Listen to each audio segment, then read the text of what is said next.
Good morning and a very, very happy morning. We are reading Unlimited Power written by Anthony Robbins. We are on page number 98.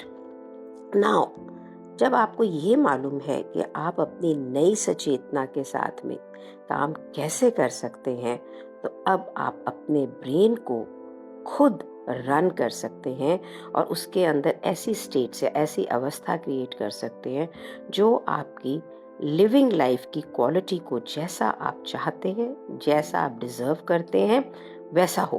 For example, अब आपको ये पता लग जाएगा कि आप कैसे फ्रस्ट्रेटेड हैं, कैसे डिप्रेस्ड हैं। आप किसी का कि बहुत ही बड़ा इमेज बना लेते हैं अपने माइंड के अंदर। आप अपने अंदर सैड टोन में कौन सी बातें करते हैं, किस तरह से आप एक्सटेटिक फीलिंग्स, फन फीलिंग्स अपने अंदर क्रिएट करते हैं, कैसे ब्राइट पिक्चर्स बनाते हैं, कैसे उन्हें फास्ट करते हैं, कैसे उन्हें स्लो करते हैं, किस तरह की टोन ऑफ वॉइस यूज़ करते हैं जब आप अपने आप से बात करते हैं। मुझे कि लोगों को काम करना पसंद आता है, आप नहीं करते हैं लेकिन आप करना चाहते हैं। ये देखें कि वो व्यक्ति ऐसी कौन सी फीलिंग को क्रिएट करता है कि जिससे क्या वो काम करता रहता है। आप ये सब अगर डिस्कवर करेंगे ना, तो आप एस्टॉनिश्ड होंगे कि आप अपने आप को कितनी जल्दी बदल सकते हैं। एंथनी कहते हैं कि मैंने लोगों को जो सालों साल अपनी कुछ प्रॉब्लम, स्टेट और बिहेवियर के साथ रहते थे, मिनट्स में बदलते हुए देखा है। क्योंकि ये सारा फ्रस्ट्रेशन, डिप्रेशन, एक्सटेसी, ये कोई चीज़ें नहीं हैं, ये प्रोसेसेस हैं जो हमने अपने दिमाग के अंदर अपनी कुछ मेंटल इमेजेस, कुछ साउंड और कुछ फिजिकल एक्शंस के साथ में क्रिएट कर लिए हैं, कॉन्शियसली और अनकॉन्शियसली। कंट्रोल हम इसको ही करते हैं। आपको ये बात समझ में आ रही है कि जब आप इन टूल्स को यूज़ करते हैं इफ़ेक्टिवली, तो अपनी लाइफ को कितना बदल सकते हैं। राइटर कहता है कि अगर आपको काम का चैलेंज एक्साइट करता है लेकिन आपको अपने घर को साफ करना अच्छा नहीं लगता, तो आप दो चीज़ें कर सकते हैं। आप एक हाउसकीपर को हायर कर सकते हैं।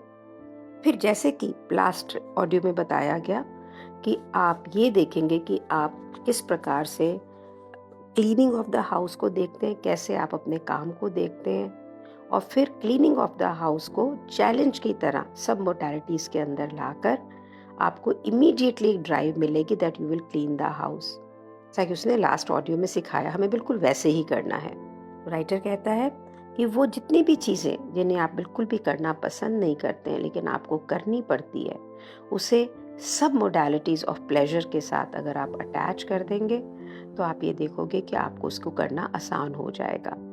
हर चीज़ के लिए हमारी एक इनहेरेंट फीलिंग है। हमने सीखा है अपनी लाइफ में बड़े होते हुए क्या प्लेजरेबल है, क्या अनकंफर्टेबल है। वो सिंपली इन एक्सपीरियंसेस को रीलेबल करना है अपने ब्रेन के अंदर और उनके बारे में एक नई फीलिंग क्रिएट करनी है। और फिर ऐसा भी तो हो सकता है कि आप अपनी सारी प्रॉब्लम्स को इमेजिन करें, उन्हें श्रैंक करें, उन्हें अपने से डिस्टेंस में क्रिएट करें और उसे फेंक दे बाहर। चीज़ें अपने दिमाग में बदलने की पॉसिबिलिटीज एंडलेस हैं और आप खुद कमांड में हैं। आप खुद अपनी जिंदगी के नायक हैं। पेज नंबर 99 पे राइटर कहता है, ये इम्पॉर्टेंट है याद रखना कि किसी भी स्किल को एकदम मास्टर करने के लिए रेपिटिशन चाहिए, प्रैक्टिस चाहिए। जितना कॉन्शियसली आप इसे करेंगे, सिंपल सब मोडालिटी शिफ्ट को, आप उतनी ही बेटर फील करेंगे और वो रिजल्ट प्रोड्यूस करेंगे जो आप चाहते हैं। तो मुझे ना लीड्स को कॉल करना, हम लोग ऐड रन करते हैं, लीड्स आते हैं, उन्हें बिल्कुल अच्छा नहीं लगता। एक सेल्स टीम है जो इसको करती है। Right now because I was travelling unwell, मेरी सेल्स टीम थोड़ी घचर पचर हो गई, नई हायर हो रही हैं, तो मैं अब खुद मैनेज कर रही हूँ लीड्स को, और ये मुझे बिल्कुल अच्छा नहीं लगता था। लुकिंग एट दिस बुक, मैंने एक अपना तरीका बनाया और मैं उसको मैनेज कर रही हूँ। So I am enjoying and I am getting the result also. Other मैंने देखा this is much more peaceful, लेकिन मैंने अपने लिए तरीका नया निकाला है कि मुझे उतनी कॉल ना करनी पड़े। अगर मैं फ्रस्ट्रेटेड रहती तो ये मैं कभी भी ना निकाल पाती। बहुत सारे तरीके जो राइटर ने हमें बताए, इमेजेस को छोटा करना, बड़ा करना, स्ट्रॉन्ग करना, डिम करना, उसमें हो आपको ये देखना है कि आपको कौन सा तरीका बेटर लगता है। और एक बार आपको जब ये पता लग जाएगा तो आपको ये मालूम पड़ जाएगा कि आपको किस तरह से सबसे पहले कुछ भी बदलना है तो क्या करना है।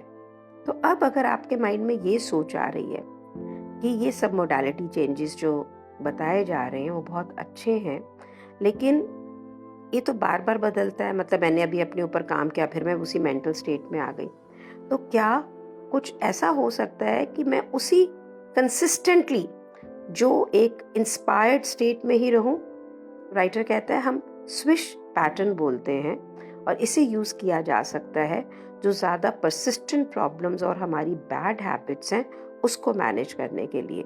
तो स्विश पैटर्न जो है, जो इंटरनल रिप्रेजेंटेशन होती है, जो आपको अनरिसोर्सफुल स्टेट में डालती है, जो आपको डिप्रेसिव स्टेट में डालती है, वो इस पैटर्न से आप ऑटोमेटिकली एक नया इंटरनल रिप्रेजेंटेशन अपने लिए क्रिएट करते हैं और ताकि आप नई रिसोर्सफुल स्टेट जो आप डिज़ायर करते हैं उसमें आ जाएं। फॉर एन एग्जाम्पल, अगर आपको जब भी आप थोड़े अनरिसोर्सफुल स्टेट में होते हैं तो आपकी इंटरनल रिप्रेजेंटेशन आपको ओवर ईटिंग कराती है, तो स्विस पैटर्न आपके लिए एक नया इंटरनल रिप्रेजेंटेशन क्रिएट कर सकता है जो उससे ज़्यादा पावरफुल हो, इतना पावरफुल कि आप खाना नहीं खाएंगे, फूड को पुश कर देंगे। भी आप दोनों रिप्रेजेंटेशन की बात सोचेंगे और सोचेंगे ओवर ईटिंग करने की, तो फर्स्ट रिप्रेजेंटेशन जो है ना वो इंस्टेंटली ट्रिगर करेगी दूसरे को और आप एक ऐसे स्टेट में आ जाएंगे जहां पर आप खाने को डिजायर नहीं करेंगे। अगर आपने एक बार स्विच पैटर्न को अपने अंदर इफेक्टिवली इम्प्लांट कर लिया ना, तो आपको दोबारा उसको सोचना नहीं पड़ेगा। ये प्रोसेस अपने आप होगा बिना किसी कॉन्शियस एफर्ट के। तो ये तरीका अब आगे बताया जा रहा है कि हाउ स्विच पैटर्न्स वर्क।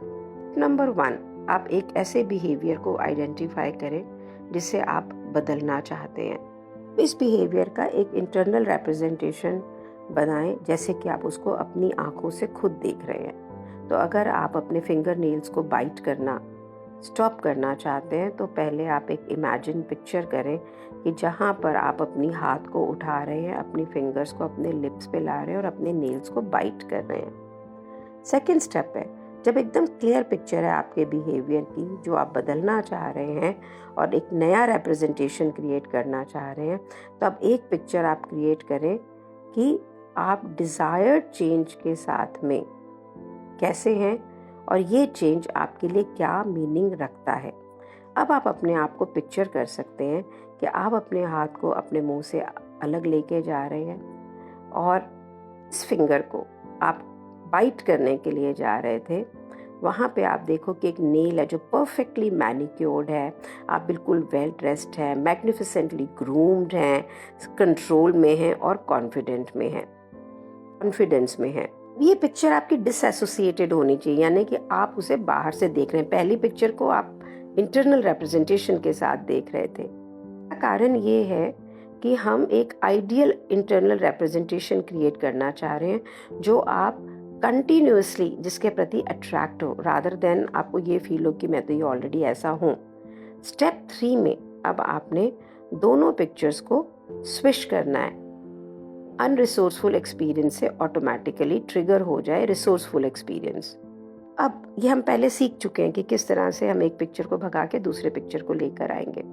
सो एक बार आप अगर इस ट्रिगरिंग मैकेनिज्म के साथ में हुक हो गए, तो एक कोई भी चीज़ जो आपको ट्रिगर करती है जिससे कि आप नेल बाइट करते हैं, अब आपको वो कौन सी पिक्चर दिखाएगी जहाँ पे आप आइडियल हैं, आपके नेल मैनिक्योर्ड हैं, आप बिल्कुल डिज़ायर्ड बहुत अच्छे से ग्रूम्ड स्टेट में हैं। आप अपने लिए एक नया रास्ता अपने ब्रेन में क्रिएट कर रहे हैं टू डील जो आपको अभी बहुत अपसेट करता है। करना कैसे इसको? Start by making a big bright picture of the behaviour you want to change.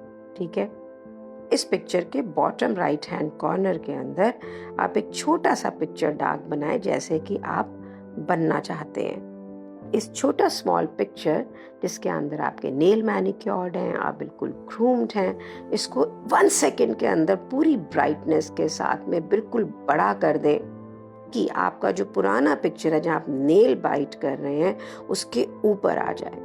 उसे हुश full excitement and full enthusiasm. थोड़ा बच्चों जैसा लग रहा होगा, है ना? ये साउंड आपके ब्रेन को एक्साइट करेगा, पावरफुल पॉजिटिव सिग्नल्स देगा। ये पूरा प्रोसेस जहाँ पे आपकी बाइटिंग नेल की इच्छा हो रही है और आप एकदम डिजायर्ड स्टेट में चले गए हो, जहाँ आप ग्रूम्ड हो, should take not even more than a second. के सामने वो बाइटिंग वाली अर्ज नहीं है, आपके सामने एक big bright focused colourful picture है कि जैसा आप बनना चाहते हैं।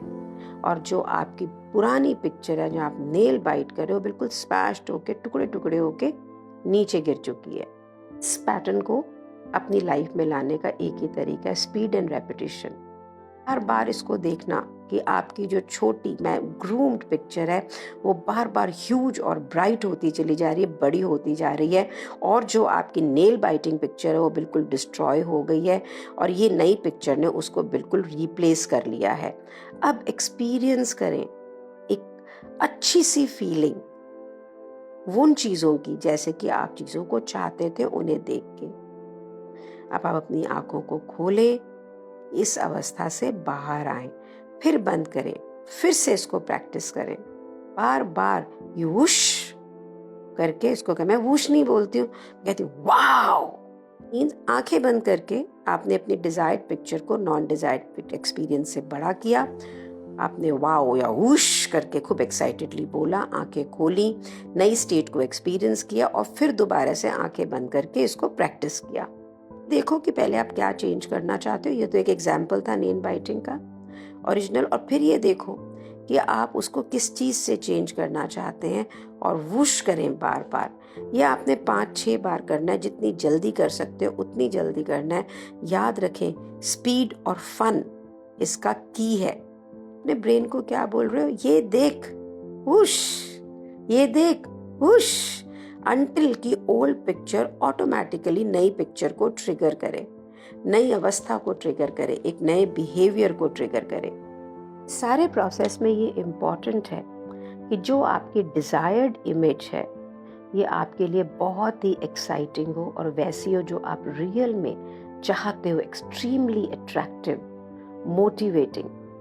नहीं तो आप उस मोटिवेटेड स्टेट में आएंगे नहीं। समथिंग जो आप रियल में चाहते हैं, समथिंग जो आपके लिए बहुत ही ज़रूरी है आपके पुराने बिहेवियर से। और राइटर कहते हैं ये देखा गया है कि नई सब मोडालिटीज़ लाइक स्मेल, टेस्ट को भी इसके अंदर इंक्लूड करने के लिए स्विश पैटर्न बहुत ही बढ़िया रिजल्ट अमेजिंगली क्विकली प्रोड्यूस करता है, क्योंकि हमारे ब्रेन की टेंडेंसी ऐसी है।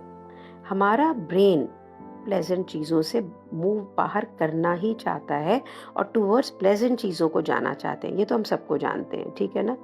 तो बाय मेकिंग द पिक्चर जहाँ पे आप खुद नेल बाइट नहीं कर रहे हैं और क्रिएटिंग अ पिक्चर जहाँ पर आप बहुत ही पावरफुल सिग्नल दे रहे हैं और वैसा बिहेवियर देख रहे हैं जहाँ कि आप करना चाह रहे हैं, ये देखेंगे कि स्विच पैटर्न से आप ग्रेजुअली अपने आप को अटैच करोगे। यहाँ पे एग्जाम्पल सिर्फ इसलिए दिया हुआ है फिंगर नेल्स का क्योंकि राइटर खुद ये करता था और उसने अपने आप पर ये एक्सपीरियंस किया है ना। मैं भी परेशान हो जाती हूँ कभी कभी काम करते हुए, हेल्थ अच्छा नहीं होता है या कुछ भी, डिप्रेसिव हो जाती हूँ थोड़ी। तो when I read this and I wanted to practise, तो मुझे मेरे घर की विंडो बहुत अच्छी लगती है, ब्यूटीफुल। अरावली हिल्स हैं, ओपन है। दिल्ली में ऐसी जगह मिलना बहुत मुश्किल, ऐसे लगता है आप हिल स्टेशन पे हो। और उस वक्त मुझे यूनिवर्स के होने का आभास होता है और मुझे ये लगता है कि शायद मेरी ज़िंदगी का ये सबसे खूबसूरत व्यू है and I would like to live my life whole like this. तो जब भी मैं अब थोड़े से भी परेशान में आती हूँ उस वक्त woof and I have this image of myself looking out of this beautiful window, having a cup of coffee and the food is laid in front of me by my cook.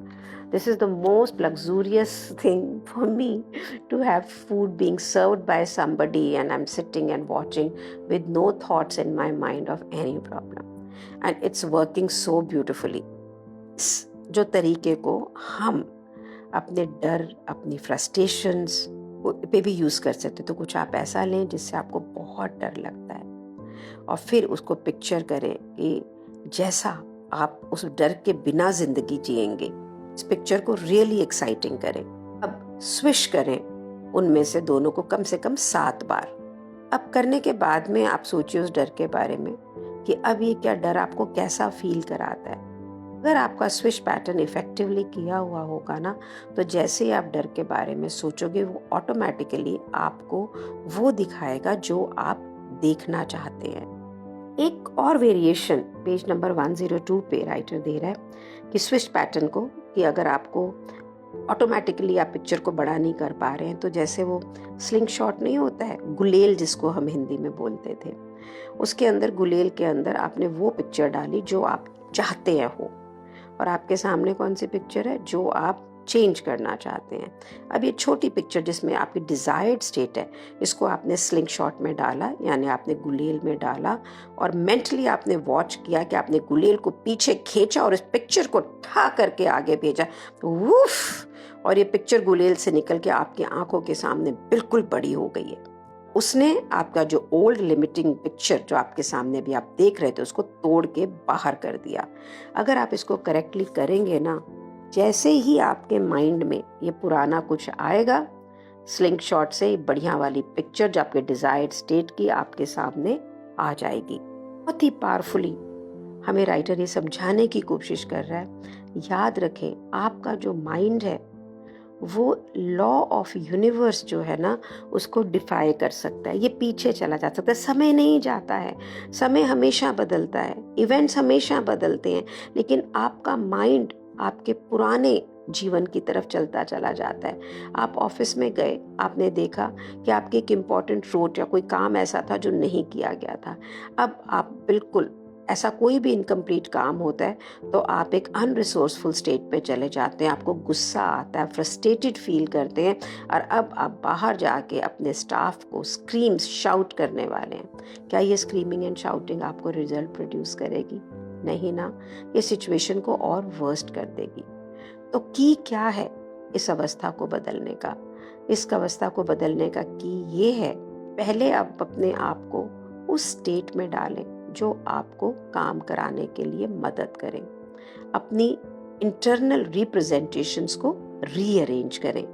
ऐसे कहते हैं इस book में मैं बार बार आपको एक ही बात बोलूंगा और बोल रहा हूं कि आप खुद अपने ब्रेन के मालिक बने। अब आप सीख रहे हैं कि ये मालिक आप कैसे बनेंगे। Now it depends upon you, how you want to run your life.